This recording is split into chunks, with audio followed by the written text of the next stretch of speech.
My name is Kalyan Krueger-Olson, and I'm here with Prowl Radio. Today is Panther Palooza, Thursday, April 6th of 2023. I'm here with Ceglie, a very talented multi-instrumentalist. He studied at Berkeley. He's a saxophonist, a pianist, vocalist. He does everything.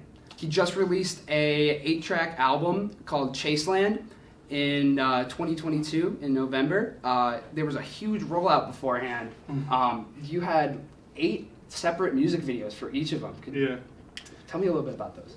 So I recorded this album, before I even recorded, I wrote probably around 30 to 40 songs, and then I whittled it down to like 8 of the strongest ones, and something hit me that I should just make a music video for all 8 of them. That's awesome. And I did it, so it was fun. When you were like thinking of making a visual album, was there like an inspiration that came to mind? Like the first thing I think of when I think of visual album is like Daft Punk's Interstellar 555. Okay, yeah. I think for me it was like as low budget as you could get. Sure. And so I was looking at a lot of like Russ Meyer was a big influence for. I don't know if you know, he's a famous director from the 50s and 60s, but it's just low budget. I mean, for me, it was like I just wanted to make all these videos with $0 all by myself, borrow a camera, figure out how to edit all of it together, and do it. So. Did you give yourself like a time limit on that, or did you like have a rollout planned out beforehand? I probably did all of it within 1 month in this last summer. That's crazy. I didn't have any sort of deadline for myself, but I just figured that like. If I had made one music video, I would have spent so much time on that one video. I'm sure you all agree, like if you're editing videos and stuff, it's like, you can be so precious about what you're doing. Yeah. And to make it the perfect thing. But for me, it was like, if I make 8 of them, then I can't spend my time to be perfect and precious about it. Yeah. Takes the pressure off a little bit. Yeah, and I'm very much like a person, like I have a hard time asking for favors, and I also like to do everything by myself. Mm-hmm. And so this was like the perfect kind of challenge for me because, I'd been doing music a lot. I should say I'd been mainly doing music. And so, to do any sort of visual component was totally not in my wheelhouse. And so I just went for it. Yeah, it's awesome. I watched like the whole visual album, and it has a really like home video feel to it. Yeah, definitely. It's awesome. You like it looks like on one of the music videos you have a like a green screen boat that it looks like you like dragged over. It's like a really, really charming like home video type feel. Yeah. And I love you did a lot of like coloring on, like you would have an opaque overlay of like you playing the drum part, you playing the piano part, and just put it over like a garden or something. I love it. It's awesome. Yeah, and like I bought a green screen on Amazon for $5 or whatever they sell for. Put it in my basement, borrowed a camera, and just made it happen. I think another big influence, I don't know if you guys know R. Stevie Moore. He's like kind of the king of like I think they call him the godfather of the home recordings. Okay. And so what he would do is if you look him up on YouTube, like he has just wild, like, no budget videos. Mm-hmm. And there's something very charming about that. It's like you could spend so much money to make something, and I think sometimes if you're focused on the perfectness and the money and all, you lose the humanity and the soul of it. Yeah. And so I always find a way to figure out how, like, the rawest that I can make something, so that it can make you laugh, it can make you cry. Yeah. It can do all that stuff. Yeah, like breathe your own life into it, sort of. Yeah. That's really cool. I like that. For like inspiration on the album, I saw that you posted a Spotify playlist of everything that you had on there. It was some Beatles, it was some Al Green, even some Clairo on there. But there was one in particular that I was very, very interested by. It's from the 70s Japanese movie House. There we go. Have you ever, like, what do you think about House? I was just telling these, they have the projector playing in the background for the bands, and I might still, I don't know if we can get a copy of it, but to play that movie in the background. See, that's another, so like, awesome example of I don't know how big the budget was, but I don't think it was much compared to a lot of stuff. Have you seen it? It's amazing. Isn't it the best movie ever? Like the painted backdrops and like, oh, it's just incredible. Like it's like they gave the director complete creative freedom and they couldn't say no to him. No, I think he just told the studio, he was like, I'm just going to do exactly what I want. It's awesome. It's the weirdest. If you've never seen House, it's like, I kind of want to gatekeep it a little bit. Like don't tell it's everybody. It's amazing. It's a beautiful movie, and it's a scary movie. It's like it's a Japanese horror film about these schoolgirls who go into this haunted house, and it just becomes like this. A piano eats a girl. It's awesome. But it's so like the technology, and I think it was like right on the cusp of like 70s and 80s. So the technology is like not good, but it's very good. Yeah, it's got like the Mario 64 piano eating thing, and it has that same like home video feel that I like kind of see in your visual album too. So I can like I can see like the inspiration. I think that's really cool. And there's something about the music. I mean, the soundtrack. Oh my god, it's so good. It's so creepy and like unsettling, but it's like too happy. The theme that plays throughout is just so good, so good. I tapped it out on guitar the other day. Actually. Really? Super fun. Sick. Yeah, House is a great movie. You also have a project from 2017 called like Provisional Pop Songs, and it's only like 2 songs, but it's like a bunch of musical demos, I would say, of like what you were working on during that time, and I'm wondering how that like helps you with your creative process. I'm really interested in the creative process, and I even teach privately people, whether it's instrumental stuff or recording or songwriting. I'm really tapped into the creative process, and I think with that record, Provisional Pop Songs, it's like right before that I had made Onion when I was in school, and I just spent a lot of time to make it as perfect as I thought it could be. Yeah. And this was like the inverse of it. It was like the film negative, where it's like, well, and I actually had friends that had to like convince me to do it, because I had all these demos and I thought there was like a lot of magic in most of them, but it was like, well, I was scared to touch them, and I think a lot of musicians nowadays have that feeling of like, especially if you're making music on the computer, like if you make a loop of something, I've seen countless people get so afraid to like touch the loop because they've listened to it so many times, like hundreds of times. Yeah. So if I touch the one thing, so I think it was partially that,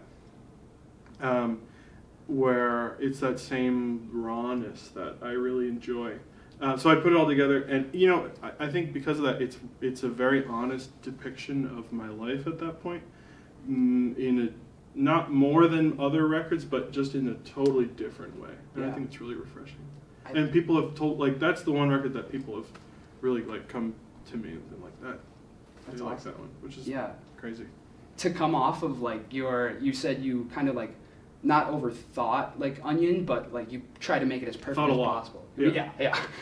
To come off of like a 26th of your album the year prior, where you tried to make everything like as perfect as possible, and to just do a complete 180 and drop something that is just like you in the moment, like you're trying to document something rather than like create a whole like not thought out, but more like corporate, I guess, project. I think that's really cool, and I hear anti a lot of things. Yeah. I hear a lot of like when I listen to your future projects, I hear a lot of the same like ideas that were on Provisional Prop Songs used in future projects, and I think that's really cool. And I think more artists should like do that type of thing where they drop like little demos on like official platforms so people can like see the progression of. I agree. I think in music, and I think in most like entertainment, there's a lot of smoke and mirrors, and I think it's really fun to pull back the curtain and see Oz for a sec. Like see what is making it tick. And I agree. I think like I just put out a demo 2 weeks ago, just because I was like, hey, no. Why do if I'm gonna keep it to myself, then that's only fun for me. Exactly. It might as well go out there. I mean, another thing with that record, like. I was graduating from college, so are there freshmen in here? Freshmen, sophomores, seniors? juniors. Cool. Yeah, I mean, college is you're a freshman, right? Yep. Yeah. So, you go through so much in the 4 years, and by the senior year, I felt like at music school, like, I don't know, it's a weird time. Graduating from school, everyone's kind of leaving you a little bit. Yeah. And so it was the perfect, like, there was something very poetic about, like, okay, this is all of the stuff that I made in these, like, last 2 years of my college thing. Since I'm leaving, I have to kill it. That was, like, something that, so it was like, okay, figure out how to make it all work together, and then kill it, because you got to move on. Because, college doesn't last forever. Mm-hmm. Yeah, I think there's something to be said about, like, creative artists, like, gatekeeping themselves, and just, like, keeping their own, like, ideas and things locked away in a way that, like, it's not, like, perfect enough yet, it's not, like, ready to release, when you really could just drop it in that form and people would still enjoy it. And people get in their way all of the time.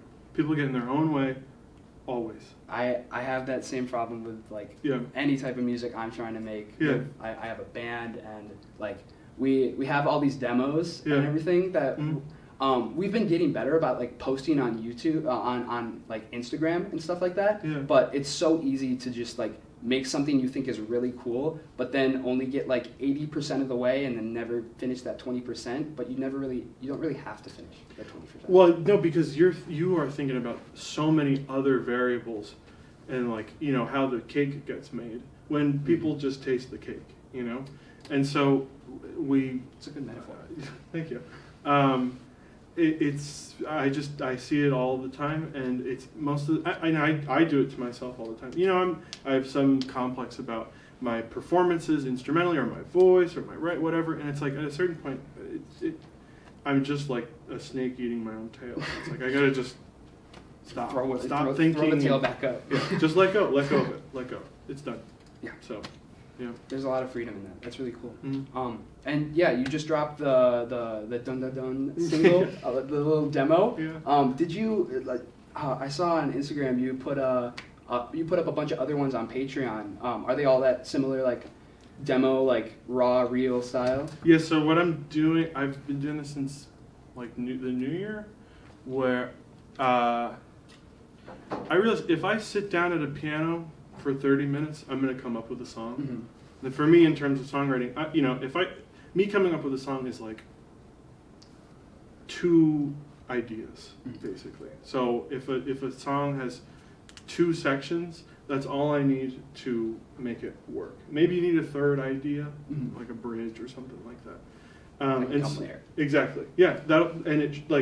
Most of the time it will, or it should come later when you have a different perspective on what you're making. If you've ever written something, then you're really self-conscious about it.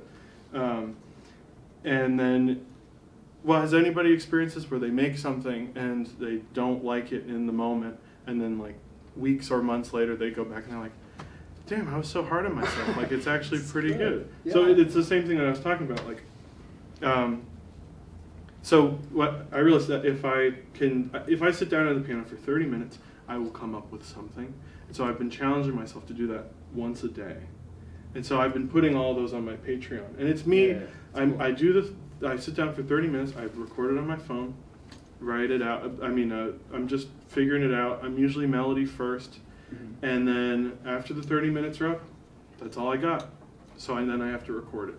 So then I do the piano, I do the drums, I do the bass, I do the guitar, and then I sing, and I'm just mumbling words. I know the melody, but I'm just making up random sounds with my voice. And then it's like, okay, I did that for the day.